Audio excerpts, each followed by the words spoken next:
Hey everybody, it's Somni Respiratory Flux, call me Flux for short, or whatever you want to call me.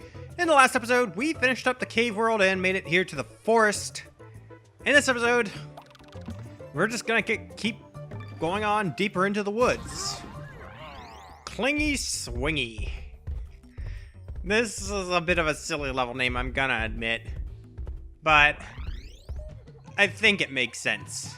I mean, you cling onto things and they swing. Yes, this is...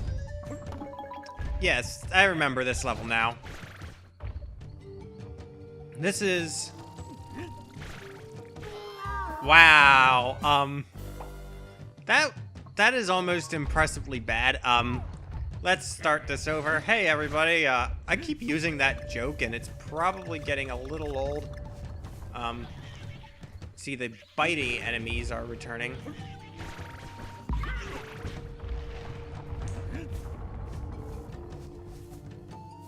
I'm pretty sure there's something you can get up on top of this, but I don't remember how you get on there.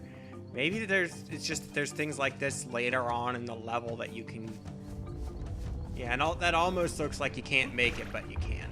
Yeah, see, that just goes a little... It just goes back up a little too fast. Also, wow, that was probably the worst planning I have ever had. I am playing pretty badly today, but yes. You're clinging onto these grassy surfaces on giant swinging objects. It's a fun time. It's also, there's a snake. You can bounce on the snake. Man, I am just having so much trouble forming thoughts. And then there's this.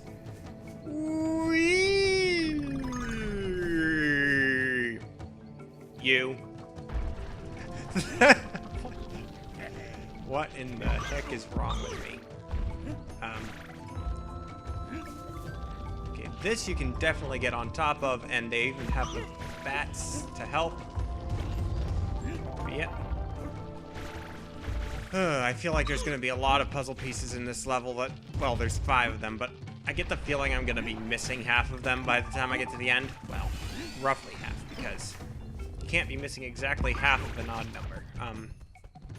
But no, I am thinking way too hard about this. Also, dang, I managed to get up to this pretty painlessly, surprisingly. This is going to be the bouncing one, yes. With the flying bananas, which... I believe the flying bananas are worth, like, a really weird amount compared to any other kind of... Like... The single bananas are 1, bunches are 5, the big bunches, I think, are, like... I don't know, But then there's, like, the ones that are flying are just sort of different than any of those other ones. I don't know. I'd have to actually check. But yeah, I just kind of love the whole thing where it's just like, oh, giant swinging objects covered in grass. And also, this one is like a pendulum. I don't believe there's anything down there. Sometimes you kind of can miss something at the bottom of the swing, but this time I think it's just literally, yeah.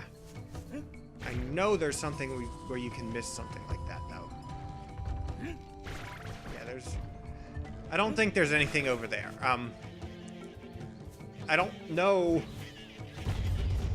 Yeah, that's not worth it.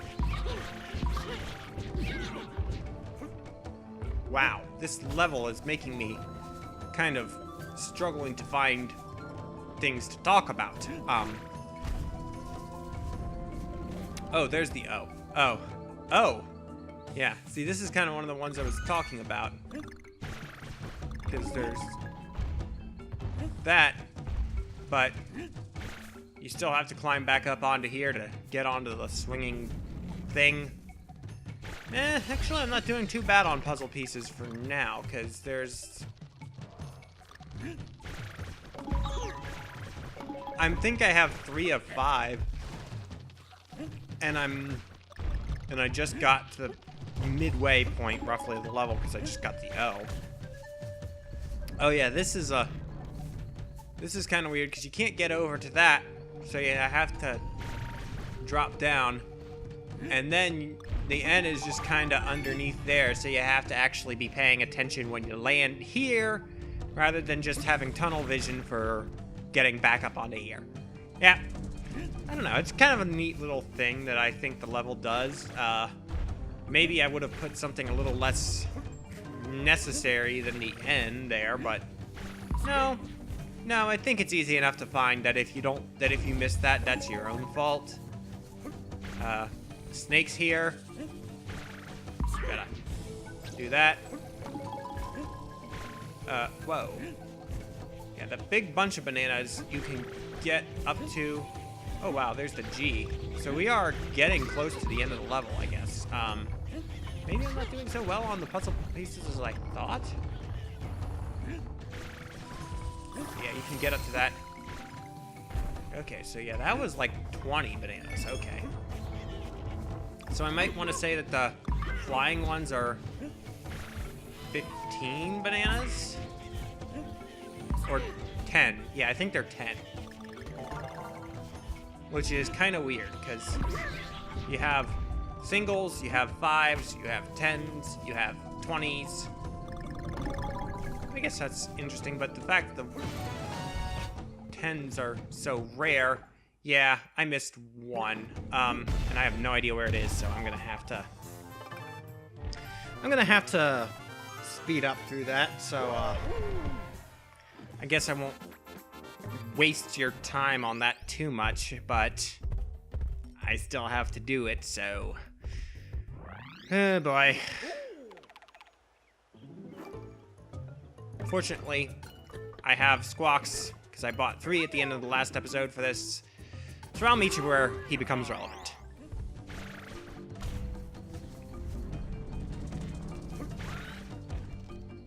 What?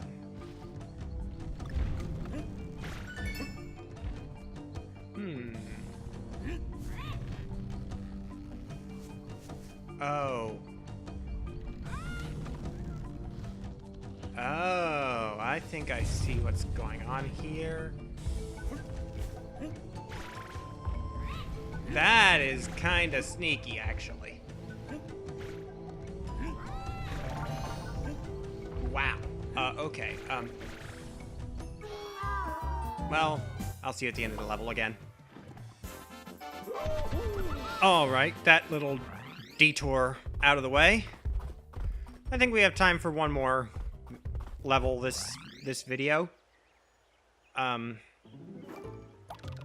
Flutter Fly Away 5-3, and you do need to play this one because you need to, in order to unlock the alternate path from level 2, you need to play this level to open Cranky's shop. So I guess that's a little bit of an interesting design choice. But I guess they don't want you to get to the shop too early in the world, even though you can literally just go back to previous worlds and buy the same things, other than that key. So, yeah, that's a little odd to me. I should probably be... Also, I've said this a little bit before in relation to the minecart levels. But can I just say again that one of my favorite things in this game, as far as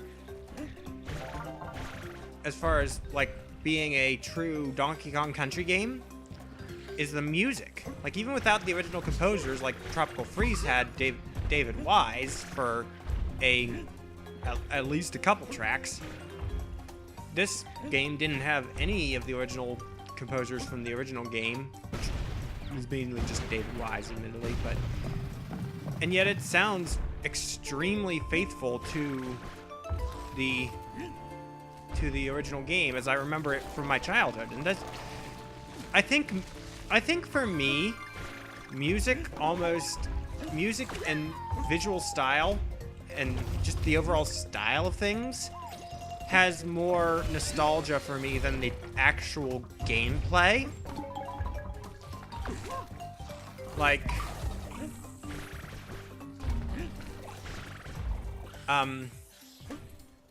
I guess I get more nostalgia for the aesthetics, like the general aesthetics of the games and stuff that I played as a kid, than I do for the games themselves, like the things like the level design or the particular stories, if those are relevant.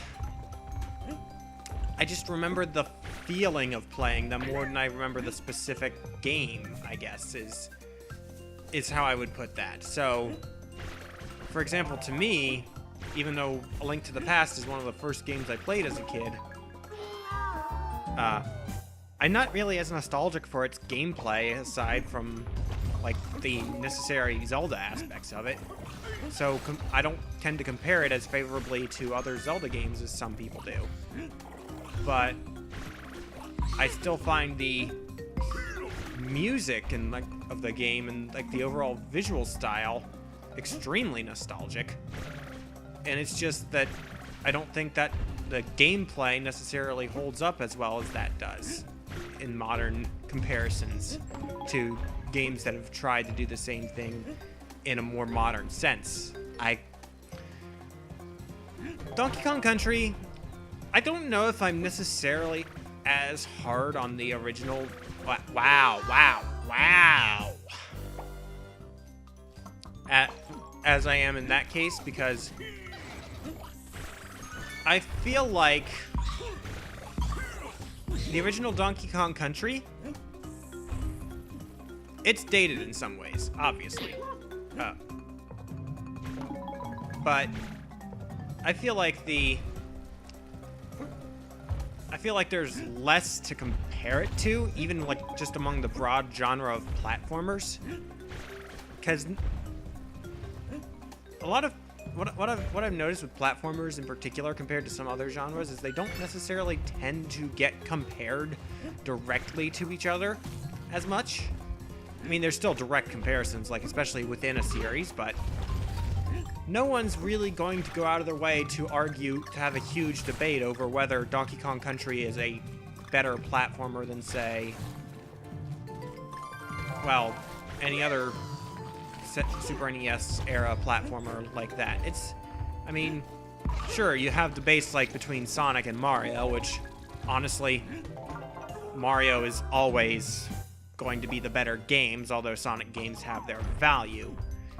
I tend to be kind of in the middle camp on that in that sense, but that's a debate for another day for me to weigh in on. But no, what I'm saying is it's not like people are so hung up on which Zelda games are better, which whatever games are the best, and with platformers, I tend to notice it's like you still don't see the debate get as heated, even if people have very strong opinions. And maybe that's just because I don't really see as much debate about that just in general, which might be a good thing, but I'm not sure what I'm trying to say. I just feel like,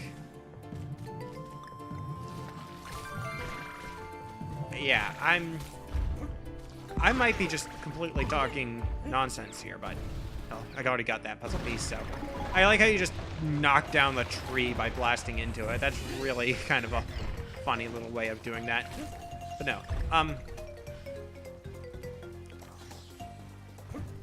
what I'm trying to say, I guess, is, okay, wow, no, what I'm trying to say is, like, I might not be as hard on the original Donkey Kong Country as I am, say, A Link to the Past for aging poorly, because I think there's different standards for whether the games have aged poorly between the two types of games. I guess that's one way of putting it. But no, it's more so that I think that you can say that there are other games better than the original Donkey Kong Country, and it's not really a controversial statement, the same way that you can say there's Zelda games better than Link to the Past. I think that... that's not a secret, is it? No, it's not. I thought it might be, but I didn't remember there being something there, so I just had to check. Wow, again, I missed exactly one puzzle piece. And I don't know whether it's in a place I could go back to get it. Yeah, I don't know.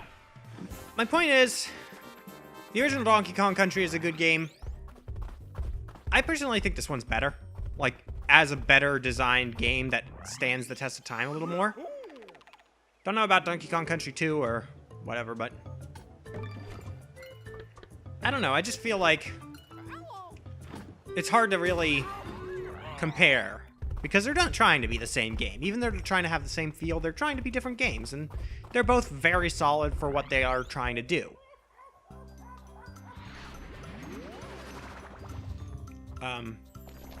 But yeah, I guess that's all I can really say about that conversation, so I will see you when Squawks starts squawking. You know, I'm really going to be speeding this up, because I'm not at the point yet, but I want to clarify something. I think what I mean is that I get more nostalgic for the general feel of something than for the specifics. But I think that what I mean by that is, I can feel nostalgia without necessarily arguing this game is still really amazing today. I just sort of, oh, well. Huh. Wow, that's a really weird pan. But no. I feel like I take nostalgia in a more broad sense. It's like I don't really get nostalgic for the specifics of something that might or might not hold up over time, and I'm not afraid to criticize something that I feel nostalgic for not aging well. Like I feel like sometimes nostalgia makes people treat things like sacred cows, basically. It's like you can't criticize this even though it has legitimate faults that have been addressed better in more recent entries in the series. I feel like sometimes nostalgia makes it so that people don't want to see a fault of something that they liked when they were a kid. You can still like it, but when you try to argue that something older has no faults, it just makes you seem a little bit stubborn. And I think that's the part about nostalgia that I dislike the most, and that's probably kind of why I tend to just sort of prefer the broad nostalgic feelings that I have. Because it's like, yeah, you had a good time playing this as a kid, but I don't necessarily remember the specific level design of Link to the Past, and when I go back to play it nowadays, it feels underwhelming to me. But that doesn't mean I think it's a bad game. I just think that other Zelda games more recently are better, no matter what some people might try to argue.